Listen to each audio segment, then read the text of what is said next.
So I don't know if you guys have ever seen Ben Jordan. I have seen Ben Jordan quite a bit. Never seen Jordan Harbinger before.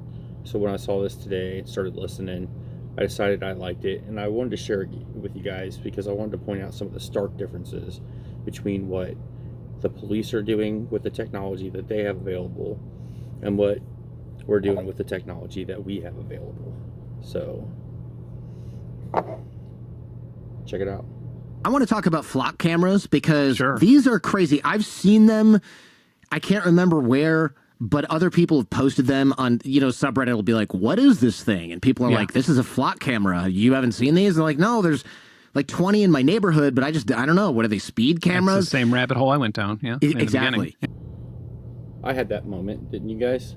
Monitoring traffic, that maybe they were, I knew that LPRs existed, or license plate readers, and so I figured that they were maybe just doing that, monitoring traffic, maybe even, similar to like what a toll road one does or something, which some people could argue is invasive, other people don't, and it's kind of, I'm sort of in the middle on that. What they do, it's a third-party company that leases the cameras and the technology to cities and police departments. And every single time that you pass the camera, it logs your license plate, and then it also logs some if your car has a dent in it, bumper stickers, color, things like that. And then that technology just kind of gets a little bit more advanced as the cameras get newer. But most of the ones that you see, that's what they're doing. They're just using a mixture of AI and license plate readers, and they're putting it into a massive database. So your police can then, if they want to get a notification every single time that you pass a camera, they can. I'm on that list. Pretty sure, anyway. Or they could find out everywhere that you've been over the last 30 days. Sometimes it's 15 days. Apparently, sometimes it's longer too, like in Texas. They have some sort of legal loophole. Right now, like a lot of police departments in Georgia here are literally partnering with ICE. Like they are taking on the duties of, they're getting the duties of an ICE agent, and if they don't get funding. And so now they can make immigration arrests, they can do investigations on immigration, and they use flock safety. So these cameras, in that sense, are pretty much, the data. You can see the data going directly or indirectly to ICE. I mean, where do we even begin tearing this apart? Because it's basically a GPS on your car. Not really, because it's not connected to your car, but every time, if you cross one of these things every 200 yards or whatever sort of spacing they have, the effect is the same, right? Maybe they don't know you made a right here instead of a right on the next block, but they basically kind of do, and they can narrow it down. And then if they really needed to look and find you on that specific block, they could probably look at people's Ring cameras, which we've also found out that the law enforcement is using the data on. So this is crazy to me. Well, yeah, like a lot of people wonder if it's constitutional, and I don't see a way that it can be. But also with like our administration right now and with our Supreme Court right now, I also just feel like that justice isn't happening anywhere. Well, they don't care, yeah. Right. Yeah. It's like, we'll unwind this later. Just kidding. It won't be my problem later. Yeah. Right. Or we won't unwind it later because we'll figure out a reason to justify it. And people might say, who cares? I don't have anything to hide. And we'll kind of get into that exception because that's what people said about what was the Patriot Act and all that. So two things with that. One, I've found that this is like the only only issue that isn't completely partisan right now, which is pretty relieving. Like somebody was talking about like Tucker Carlson and someone were talking about me on his show the other day. And I was like, oh, okay, well that's crazy. Cause I have videos literally introducing people to like anarchism. So, that's actually Tucker's pretty audience cool. is going to love that. Yeah, right. Yeah. It's great that this isn't a partisan thing, guys. That Republican or Democrat or whatever, you understand that the police having this much data about everybody in the country is just dangerous. So, yeah, I mean, in that sense, because I do feel like a lot of like super conservative people or MAGA people or whoever, they can look back 5 years and they can say, okay, imagine if this camera gave me a ticket because I didn't wear my mask right in Walmart or because I left my house during a lockdown or something. Right. So it's pretty easy for them to envision that overreach. And then secondly, for the people who say, because I mean, of course, in my YouTube comments, I've, people saying, what are you, some kind of sexual predator and you don't want people tracking you? And it's like, dude, just hand me your phone and unlock it and let me go into the other room with it for a while. Like if you're that comfortable, like, Yeah. because I guarantee you wouldn't let me do that. And that's a good point to challenge these guys on, because you know that these people who are like, well, if you don't have anything to hide, you don't have anything to worry about. If you said, okay, hand me your phone, unlock it, and let me go through it and publish everything I find, they're going to object. Why are they going to object? Do they have something to hide? Maybe not. But it's because you don't want everything about your life that's private broadcasted to the public.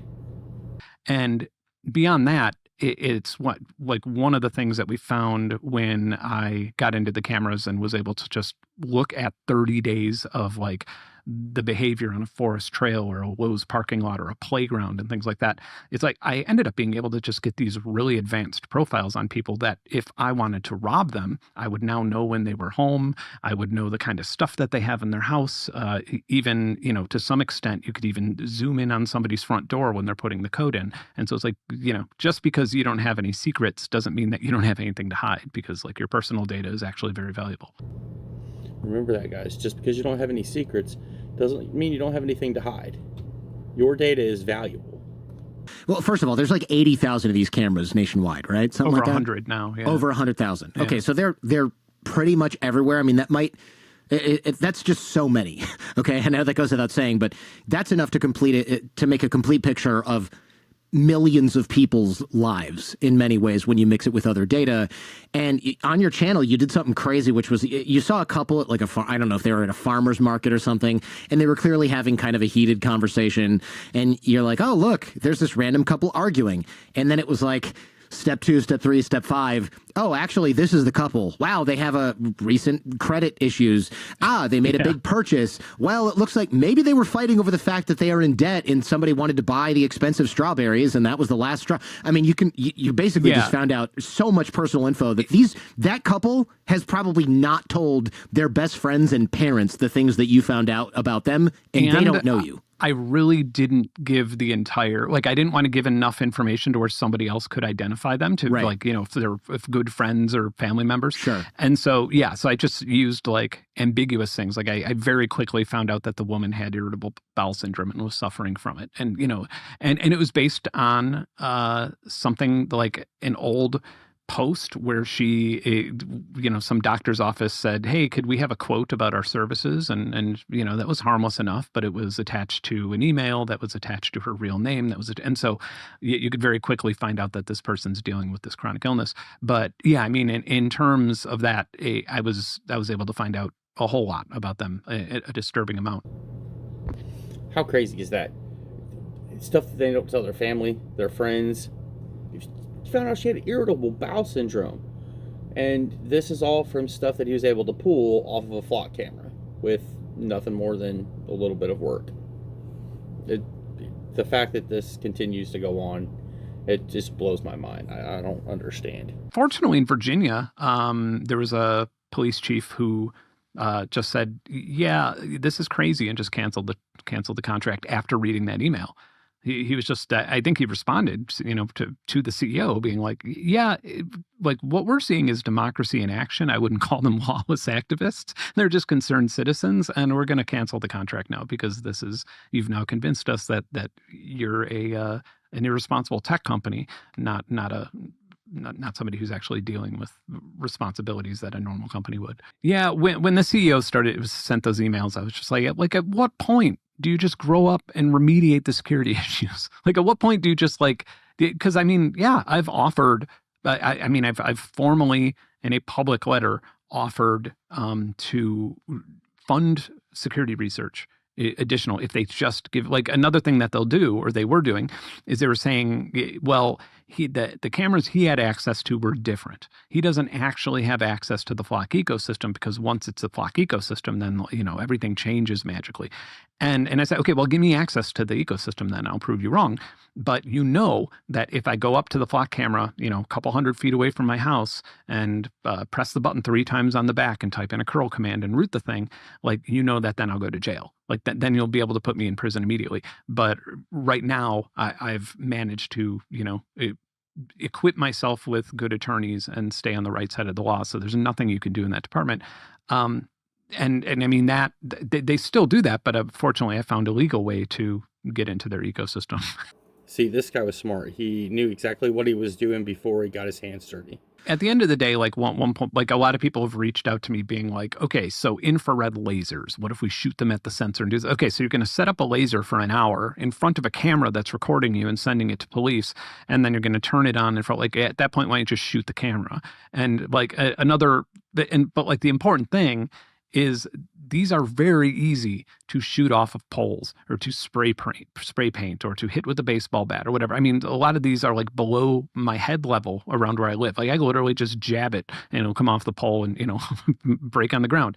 But instead, we're doing this the right way because it's really important to me that when a law enforcement agency or the government or whoever, an attorney, looks at the posture of both sides of this. Like there's Flock who's saying this and then doing another thing, and then they're saying this, and then there's a national security risk and they're ignoring it, and they're paying a bunch of money in SEO to make sure that, like, if you type Flock safety vulnerability in Google, you won't find any of the thousands of articles about it at this point, unless you use DuckDuckGo or something else like that. Like they're putting in so much work into, in my opinion, being dishonest to their clients who are law enforcement agencies. And I am putting so much work and money into not doing that, into actually being as straight arrow as I possibly can and following all the rules for, probably the first time in my life. Exactly. Hey, so stop me if this is like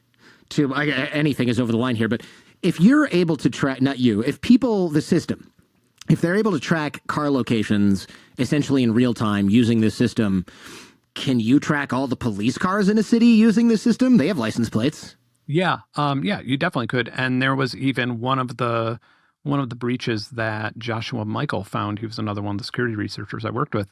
He found, so there's something called ArcGIS, it's basically a cloud service that kind of gets check-ins from different devices to tell them where each other. So for example, if you have a flock camera, it always knows how close, well, a lot of them know how close the nearest police officer is. So that way, if they have to call, if they have they catch somebody who had, I don't know, just stolen a car or they believe did something, that way they know that way dispatch knows what cop to send on them and try and find them.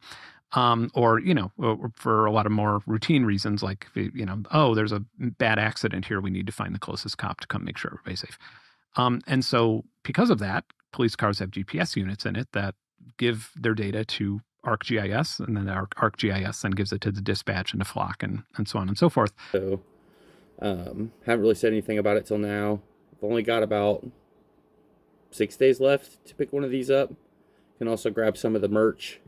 If a police detecting camera is something that you think might help stop these Flock cameras from going everywhere, stop over at shop.thepolicerecord.com. Pick one up. Yeah, I mean, they had the location of all the police officers in these areas. And so you just had a nonstop. Yeah, if you ever wanted to figure out where the cops were, in 10 seconds, you could have AI build an app that just pings the API. So this is where I'm going with this, right? Because I think there's a lot of people, cops included, again, good people who are trying to do good work. Let's give them the maximum benefit of the doubt.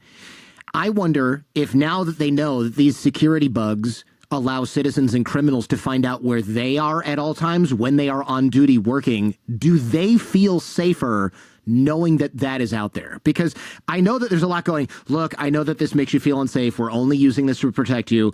That's all right. I'm only using this, officers, I just want to know where you are so that if a friend of mine commits a violent crime, he doesn't have to shoot you. He just knows you're too far away. Like, do you feel this, again, obviously hypothetical, sure. Do you feel safer knowing that a criminal can find out where you are?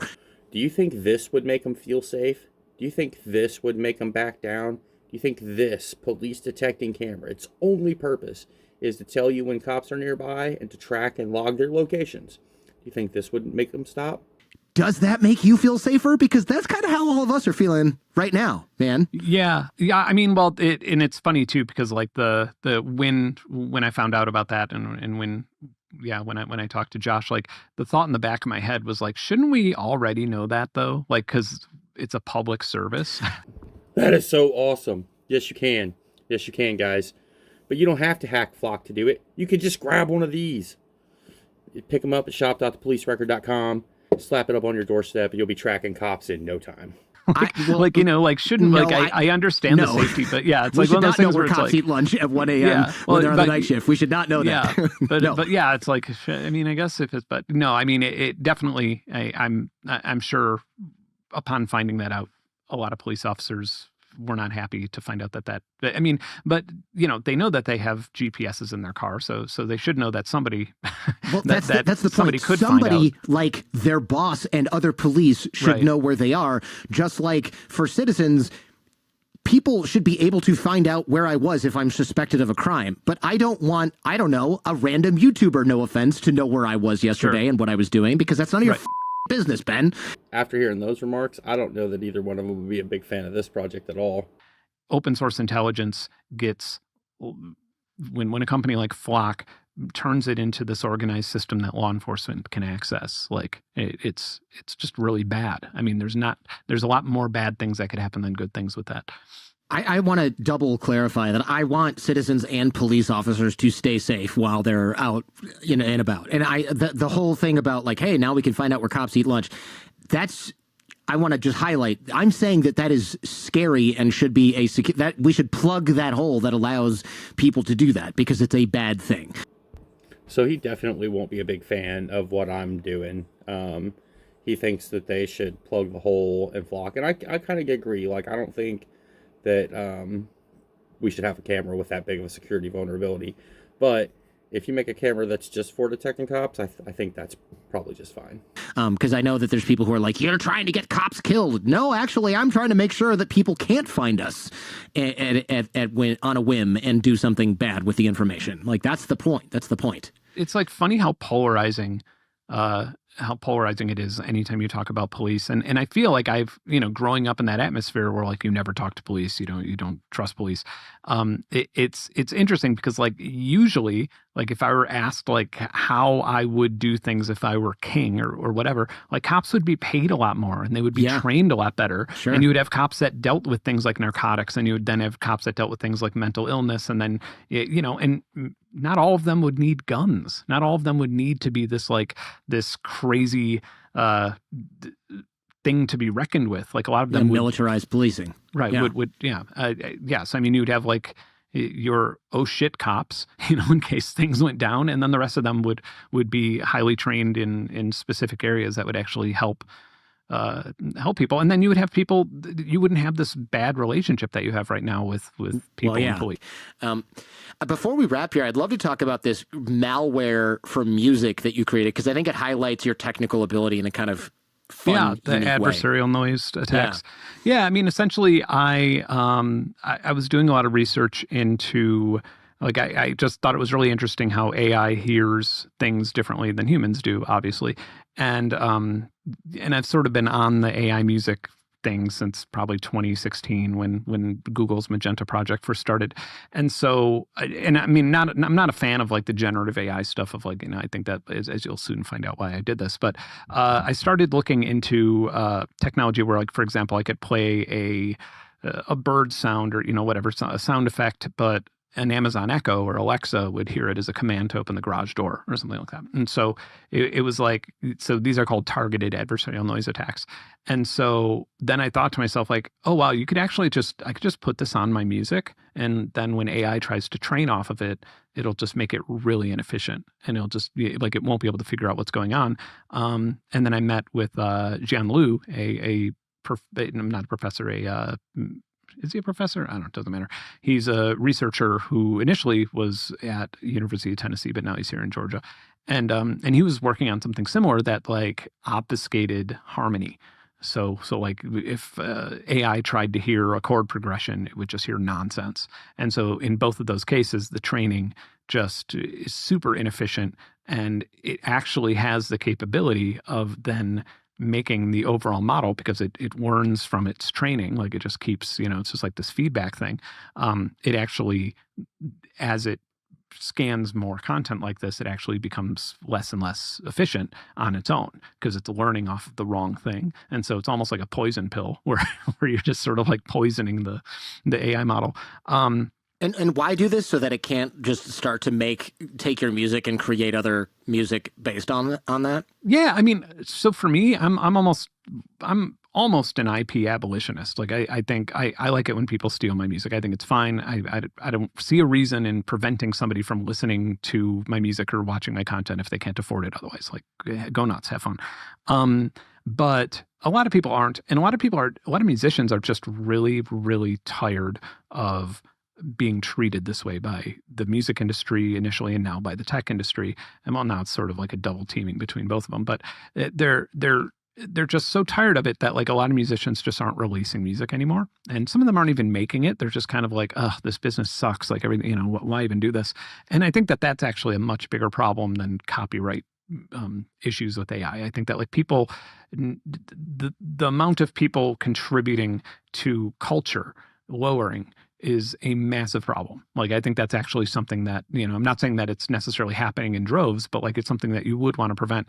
And so it was, and more so than that, it was just like, there's all this tech shit going on right now. There, like we have everything. We have facial recognition. We have our Ring cameras giving data to police. We have the flock safety cameras. We have Amazon Echo and all these devices that are constantly listening to us and using our data for one purpose or another. And now we have, any music that we put out there, AI is training off of it. Any graphics or photography that we put out there, AI is training off of it and then reselling it. And so guess what? You can actually fight back with technology. Like you don't need a senator to hear your case. You don't need anybody's you don't need anybody to feel sorry for you and make a law. You can actually fight back organically with technology in the same way that they're oppressing you. And so I think that was sort of the reason why I did it, is because I feel like that was actually a much stronger statement in general for like, I hope that a lot of people start thinking more like that and that sort of DIY way of like figuring out a way to protect themselves against things like this. That is exactly my point. Fight back with technology. That is what we're doing here. If you want to get one of these before they're gone, you got 6 days. Shop.thepolicerecord.com. Get a hold of one of these police detecting cameras and install it at your house. You'll never have to worry about the police showing up unexpected again.